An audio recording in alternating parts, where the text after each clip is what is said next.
Hi guys, George here, Brighton Fan TV. I thought we'd have a look ahead to Wednesday's match against Spurs. It's going to be a cold night in London. Spurs are obviously off the back of a 5-1 win against Stoke, a really convincing 5-1 win.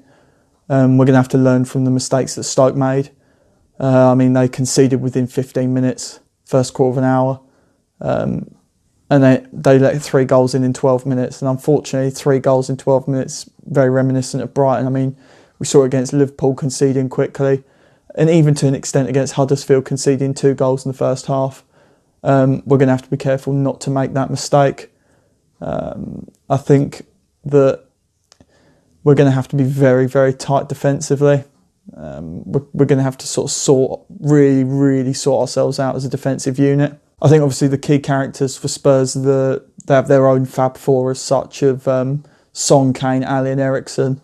But I think for Brighton, the key characters, I think Ali, as long as Propper and Stevens play a little bit more close to the defence, you're going to have Dunk, Duffy, Propper and Stevens on Ali and Kane hopefully as well. I know that sounds easier said than done. I think for us, the key problem is going to be Son. I think Son is absolutely on fire at the moment for Spurs. And unfortunately, he's going to be covered by our right back, which at the moment is Bruno. And I think Bruno's going to have a lot of work to do. Bruno hasn't been performing at the top of his game, and a lot of people have said recently Bruno's been caught out. And if anyone's going to catch him out, it's going to be Son. We saw it against Stoke. He made Thomas Edwards and Kurt Zouma look like Muppets for quite a lot of the game.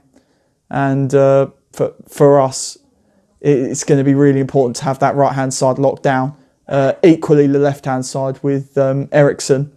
I think it's going to be a game of the wings, if I'm honest. And I think that's going to reflect in my team selection I'll go through now. I think I'll go through the obvious to start. Ryan in goal, obviously. Dunk, Duffy, centre-backs. Left back, I'm going to say it, Bong. I'll have Bong on the experience front and on the legs front. He'll know what to expect. Now, I'm not expecting anything from the Spurs game, so I'm really going to put my neck on the block here. And this is drastic. Schletter at right back, I'm going to say it. And I'm probably going to get berated for it. But I think if Bruno needs a rest, which it looks like he does, and Son has got some pace on him. He has outrun half the right backs in the league. Schletter, nicknamed the Greyhound. Okay, he didn't perform against Huddersfield. If anything, this gives him something to prove. At least he can keep up with Son. At least he can keep up with him. That's the only thing. And this is the best game he can prove it to us.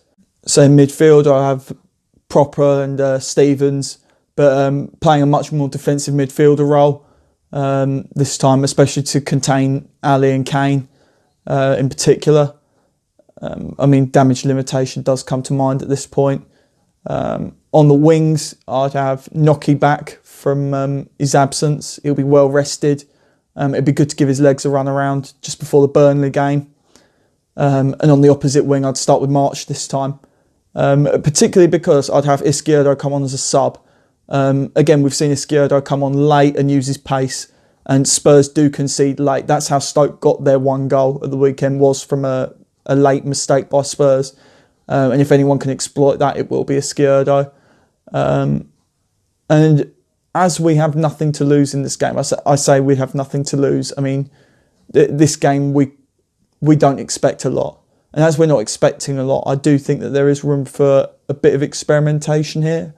In that experimentation, we could try 4-4-2. We've all said Gross looks tired.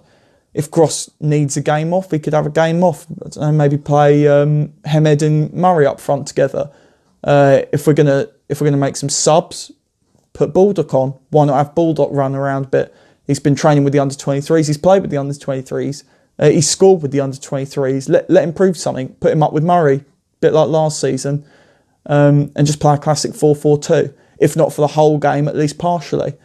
I think it'd make for an interesting change.